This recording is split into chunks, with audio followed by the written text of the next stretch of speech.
Good morning students. आज हम representative fraction समझने जा रहे हैं।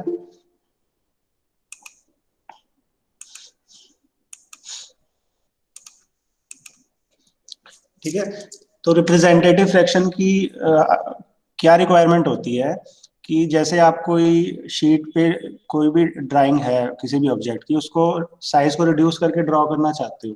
अभी मैंने आपको एग्जांपल दिया जैसे कि आप कोई 3 स्टोरीड हाउस है, उसका आप कोई नक्शा बनाना चाहते हो पेज पे। तो पेज का साइज तो छोटा है ना, और एक्चुअल में हाउस बहुत बड़ा होता है। तो उसकी डायमेंशन हम रिड्यूस करके बनाते हैं शीट पे। ठीक है, तो उसका क्या फॉर्मूला होता है? आर एफ का distance on drawing sheet divided by actual distance. ठीक है, मान लो एक एग्जांपल दे रहा हूँ आपको। कोई हाउस है, 30 फुट उसकी हाइट है। ठीक है, उसको हम शीट पे बनाने के लिए क्या करेंगे? ये मान सकते हो आप कि 1 फुट सर डिस्टेंस। आवाज क्लियर नहीं आ रही है। आप अपना माइक चेक करो बेटे। मेरे एंड पे ठीक है सब। ठीक है, चलो ये रिकॉर्डिंग भी आपको मिल जाएगी थोड़ी देर में। ये चीज आप एक समझो, जैसे कोई 30 फुट हाइट का हाउस है, उसको आपको ड्राइंग शीट पे बनाना है। ड्राइंग शीट तो बहुत छोटी सी होती है, तो हम ऐसे डायमेंशन को ज्यूम कर लेते हैं। 1 फुट जो डिस्टेंस है उसको ड्राइंग शीट पे आपने मान लिया 1 मिलीमीटर। तो 30 फुट जो हाइट थी ड्राइंग शीट पे कितनी बन गई? 30 mm सिर्फ। तो 30 mm तो किसी भी शीट पे बन जाएगा ना। तो हम इसको क्या करते हैं, साइज को रिड्यूस कर लेते हैं ड्राइंग शीट पे। तो आर एफ का क्या फॉर्मूला बन गया? Distance on drawing sheet divided by actual distance. अब मान लो कोई हमें 5 मीटर का ऑब्जेक्ट है, उसको ड्राइंग शीट पे बनाना है। पर शीट तो मेरे छोटे साइज की होती है, A4 साइज तो आपका वही होता है ना जिसपे आप फोटो स्टेट वगैरह करते हो। A3 हो गया, आपके ड्राइंग चार्ट्स होते हैं। तो वो लिमिटेड डायमेंशंस के होते हैं। अगर उस पर इतनी बड़ी डायमेंशन बनानी है तो हम साइज को ज्यूम कर लेते हैं। तो आर एफ कैसे निकालेंगे? देखो क्वेश्चन क्या है। If 1 centimetre of length of drawing represent 5 metre length of object, तो इसका हमें आर एफ निकालना है। ठीक है, तो डिस्टेंस ऑन ड्राइंग हमने कितनी ली? 1 सेंटीमीटर। और वो कितने डिस्टेंस को रिप्रेजेंट कर दिया? 5 मीटर को। वो हम डिनोमिनेटर में लिखेंगे। तो आर एफ का फॉर्मूला क्या बन गया? Distance of object on drawing sheet divided by actual distance. ठीक है, 5 मीटर जो एक्चुअल डिस्टेंस है उसको हम ड्राइंग शीट पे कितना बना रहे हैं? Only 1 centimetre. अब इन दोनों को देखो आप, डिफरेंस क्या है? दोनों के यूनिट्स अलग है ना। तो मीटर के हमने सेंटीमीटर बना लिए। 1 मीटर में 100 सेंटीमीटर होते हैं। तो 5 मीटर को 100 से मल्टीप्लाई किया, क्या हो गया? 100 सेंटीमीटर। तो 1/500 हमारा क्या आ गया? R F. क्लियर है चीज? इसमें किसी को भी यस सर। कोई डाउट है किसी को तो पूछो। आर एफ निकालना बहुत जरूरी है ये आपको, क्योंकि ये इसके क्वेश्चंस आते हैं और ये निकालना आना चाहिए आपको। फॉर्मूला लिख लिया सबने? इसमें फॉर्मूला मैं लिखवा रहा हूँ आपको, कॉपी अगर आपके पास है नोट कर लो। आर एफ क्या होता है? Distance of object on drawing sheet divided by actual distance. जैसे कि एक्चुअल डिस्टेंस तो था हमारा 5 मीटर इस एग्जांपल में, और हमने ड्राइंग शीट पे उसे कितने डिस्टेंस से रिप्रेजेंट किया? 1 सेंटीमीटर ओनली। तो आर एफ क्या बन गया? डिस्टेंस ऑन ड्राइंग जो कि 1 सेंटीमीटर है डिवाइडेड बाय एक्चुअल डिस्टेंस जो कि 5 मीटर है। ठीक है, फिर दोनों की यूनिट सेम कर ली, मीटर को 100 से मल्टीप्लाई कर दिया। ठीक है, तो आर एफ क्या निकल गया मेरा? 1/500। इसके बाद हमारा एक और फॉर्मूला आता है length of scale. Length of scale का फॉर्मूला भी लिख लो, R F into maximum length to be measured. ठीक है, लेंथ ऑफ स्केल मतलब हम शीट पे कितना बड़ा स्केल बनाएंगे वो निकालने के लिए यूज होता है। उसका फॉर्मूला क्या होता है लेंथ ऑफ स्केल का? इसको शॉर्ट फॉर्म में हम LOS भी कहते हैं, लेंथ ऑफ स्केल। ठीक है, इसका फॉर्मूला क्या होता है? R F into maximum length to be measured. तो ये नोट कर लो सारे। लेंथ ऑफ स्केल का फॉर्मूला क्या है? LOS करके is equal to R F multiplied by maximum distance to be measured. ठीक है, तो अब तक आपने आर एफ निकालना सीख लिया और लेंथ ऑफ स्केल। अब हम एक न्यूमेरिकल पोर्शन देखेंगे, इसको नेक्स्ट टाइम आपको वैसे मतलब ट्राई करना है। अब दो टाइप के स्केल्स होते हैं हमारे, एक होता है प्लेन स्केल और एक होता है डायगोनल स्केल। ठीक है, प्लेन स्केल दिख रहा है सबको? एक बार कंफर्म कर दो जो भी स्टूडेंट प्रेजेंट है स्क्रीन पे। Yes sir. ओके, अब लिख लो नोटबुक में। प्लेन स्केल जो होता है 2 डायमेंशन रिप्रेजेंट करने के लिए यूज होता है। और जो इसके बाद मैं आपको दिखाने जा रहा हूँ एक और, डायगोनल स्केल, ये 3 यूनिट को रिप्रेजेंट करता है। क्लियर है बात? डायगोनल स्केल लिख लो नोटबुक में, is use to represent 3 units, और जो प्लेन स्केल है ये क्या कर रहा है, it is only use to represent 2 units. ठीक है, तो मान लो 2 यूनिट्स कोई भी हो सकती है, जैसे मीटर है, सेंटीमीटर है। अब इसमें जो आपको दो टाइप के बॉक्स दिख रहे हैं, एक जो लेबलिंग कहाँ से हो रही है इसमें, देखो 0 से 1, 1 से 2, 2 से 3। ठीक है, तो 0 से आगे ये जो बड़े बॉक्सेस है ना, ये बड़ी यूनिट को रिप्रेजेंट करते हैं, और 0 से लेफ्ट साइड पे देखो आप, तो 10 डिवीजन करते हैं हम, 1 2 3 4 5 6 7 8 9 10। ठीक है ना, तो ये हमारी क्या कहलाती है, छोटी डिवीजन। तो ये छोटी यूनिट रिप्रेजेंट करती है। मान लो कि आपको रिप्रेजेंट करना है स्केल पे 2 मीटर 2 सेंटीमीटर।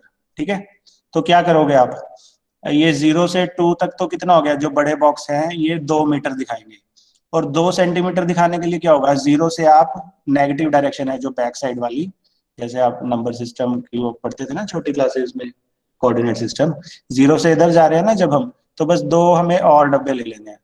तो दो बिग बॉक्स हैं, ये आपके बड़ी यूनिट दिखाते हैं, और 0 के जो लेफ्ट साइड पे है वो क्या दिखाते हैं, छोटी यूनिट। तो मान लो अगर आपको रिप्रेजेंट करना है ना 2 मीटर 2 सेंटीमीटर, तो आपके दो बड़े बॉक्स सेलेक्ट कर लेंगे, और 0 से लेफ्ट साइड पे दो छोटे बॉक्स। क्लियर है चीज ये? कोई डाउट है तो पूछो, वैसे इसको मैं बोर्ड पे कराऊंगा नेक्स्ट क्लास में। अभी के लिए इसमें कंसेप्ट समझने के लिए इतना पता चल गया। पहली चीज तो आपको ये पता चलनी चाहिए कि इस पे सिर्फ हम 2 यूनिट रिप्रेजेंट करते हैं। वो हो सकता है मीटर हो, सेंटीमीटर हो, मिलीमीटर हो, डेसीमीटर हो। ठीक है, कोई भी 2 यूनिट रिप्रेजेंट कर सकते हैं। बड़ा बॉक्स जो है, इसमें बड़ी डिवीजन भी कहते हैं इसको, वो बड़ी यूनिट रिप्रेजेंट करता है, और जो छोटे बॉक्स दिख रहे हैं आपको, छोटी डिवीजन है, वो छोटी यूनिट। ठीक है, जैसे मीटर और सेंटीमीटर रिप्रेजेंट करना है, तो बड़ी यूनिट कौन सी है, मीटर, वो 0 से राइट साइड वाले बॉक्स दिखा रही है, और छोटी यूनिट कौन सी है, जो 0 से लेफ्ट साइड वाले बॉक्स है। इतनी चीज क्लियर हुई, थोड़ा आइडिया होगा? Yes, sir. ओके, इसके बाद मैं डायगोनल स्केल का भी थोड़ा ओवरव्यू दे रहा हूँ आपको। ठीक है, ये नेक्स्ट क्लास में ना इनको बोर्ड पे करके देखेंगे। आज जस्ट आपको कंसेप्ट समझ आना चाहिए कि इनका व्हाट इज द कंसेप्ट। अब इसमें हमारे को 3 यूनिट रिप्रेजेंट कर सकते हैं एट अ टाइम। मान लो तीन कौन कौन सी होगी, मीटर, सेंटीमीटर, डेसीमीटर, या सेंटीमीटर, डेसीमीटर, मिलीमीटर, कोई भी 3 यूनिट का कॉम्बिनेशन रिप्रेजेंट करने के लिए क्या होता है, डायगोनल स्केल। ठीक है ना, तो आज आपको इतना ही ध्यान रखना है कि इसमें हम 3 यूनिट रिप्रेजेंट कर सकते हैं। और ये दोनों क्वेश्चंस में ना हमारे को पहले आरएफ निकालना पड़ता है, उसके बाद लेंथ ऑफ स्केल। जब हम इसको नेक्स्ट क्लास में एक बार ड्रॉ करके देखेंगे ना, तो आपको ये पता होना चाहिए कि दोनों प्लेन स्केल और डायगोनल स्केल में सबसे पहले आरएफ निकालते हैं, फिर लेंथ ऑफ स्केल निकालते हैं, और फिर इसको ड्रॉ करते हैं। और जब ड्रॉ करेंगे, जो बिग साइज की डिवीजन है बॉक्स है, वो बड़ी यूनिट रिप्रेजेंट करता है, और जो छोटे साइज के बॉक्स हैं डिवीजन है 0 से लेफ्ट साइड में, वो क्या रिप्रेजेंट करता है, छोटी यूनिट। ठीक है, अब एक बार मैं आपको 3 स्टेप बता रहा हूँ, कोई भी चाहे प्लेन स्केल का क्वेश्चन आए चाहे डायगोनल स्केल का। सबसे पहले हमें क्या निकालना है, आरएफ। तो आरएफ अभी मैंने निकालना सिखाया ना आपको। स्क्रीन विजिबल है सबको? कोई भी एक स्टूडेंट बताओ, विजिबल हो रहा है? Yes, sir. ओके ओके, ठीक है ना। तो ये अपना आरएफ ऐसे निकल जाता है, कोई भी इसकी न्यूमेरिकल आएगी ना, तो उसमें दिया होगा डिस्टेंस ऑन ड्राइंग के और एक्चुअल डिस्टेंस के, तो आरएफ निकल जाएगा वहां से। और एक और एग्जांपल दे रहा हूँ आपको आरएफ का मैं, ये देखो, इसमें डिस्टेंस ऑन ड्राइंग शीट क्या लिया हमने, 1 सेंटीमीटर, और एक्चुअल में वो डिस्टेंस क्या था, 1 मीटर। तो आरएफ क्या हो गया, 1/100। ठीक है ना, तो ऐसे आप हम आरएफ निकाल लेते हैं कि डिस्टेंस ऑन ड्राइंग शीट क्या है और एक्चुअल में वो क्या डिस्टेंस था, फिर उन दोनों की रेशो कर लो। और उसको आप बाद में यूनिट सेम करनी पड़ती है, क्योंकि डिफरेंट यूनिट्स में आप कटिंग वगैरह नहीं कर सकते। तो ऊपर 1 सेंटीमीटर था, नीचे 5 मीटर था, उसके सेंटीमीटर बना लिया आपने। ठीक है ना, तो आरएफ क्या हो गया, 1/500। इसके बाद सेकंड स्टेप आता है लेंथ ऑफ स्केल निकालनी। लेंथ ऑफ स्केल का भी मैंने फॉर्मूला बताया ना, क्या होता है, RF into maximum length to be measured. ठीक है, तो कोई भी जैसे न्यूमेरिकल आई इस चैप्टर में से, तो आपको पहले आरएफ निकालना है, फिर लेंथ ऑफ स्केल निकालना है, और उसके बाद हमें ये स्केल को शीट पे बनाना है। दोनों की मैं आपको दोबारा डायग्राम दिखा देता हूँ। प्लेन स्केल में आपको अपनी ड्राइंग शीट पे ऐसी चीज बनानी है,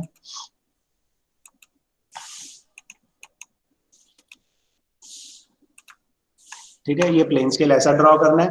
और अगर ये 2 यूनिट रिप्रेजेंट करता है, बिग डिवीजन और जो है वो बड़ी यूनिट, और जो छोटी डिवीजन है वो छोटी यूनिट। ठीक है, अब मान लो कि इसमें आपको 3 मीटर और 3 सेंटीमीटर दिखाना है डिस्टेंस, तो क्या होगा, वो जीरो से राइट साइड में जो बिग डिवीजन है वो 3 बॉक्स आप सिलेक्ट कर लोगे, और जीरो से लेफ्ट साइड जो छोटी डिवीजन है वो सिलेक्ट कर लोगे। तो बड़ी डिवीजन क्या दिखाएंगी, 3 मीटर डिस्टेंस, और लेफ्ट साइड पे जितनी डिवीजन सिलेक्ट करोगे वो क्या दिखाएंगे, सेंटीमीटर। मान लो कि जैसे हमें 3 मीटर और 2 सेंटीमीटर दिखाना है, तो डिस्टेंस कहाँ से कहाँ तक ले लेंगे, 3 बड़े बॉक्स हो गए ना, 0 से 3, यहाँ पे एक लाइन लगा लेंगे, और इसको कहाँ, 0 से लेफ्ट साइड तक 2 डिवीजन तक ले जाएंगे, क्योंकि सेंटीमीटर तो 2 ही चाहिए ना, मीटर हमारे को 3 चाहिए थे। तो 3 मीटर चाहिए, 3 बिग बॉक्स सेलेक्ट कर लिए, और 2 सेंटीमीटर चाहिए तो 2 छोटी डिवीजन, 2 छोटे बॉक्स सेलेक्ट कर लिए। ठीक है, तो ऐसे कोई भी क्वेश्चन ड्रॉ हो जाता है। तो आज आपको यही सीखना था। मैं एक बार दोबारा रिवाइज करा रहा हूँ सारा।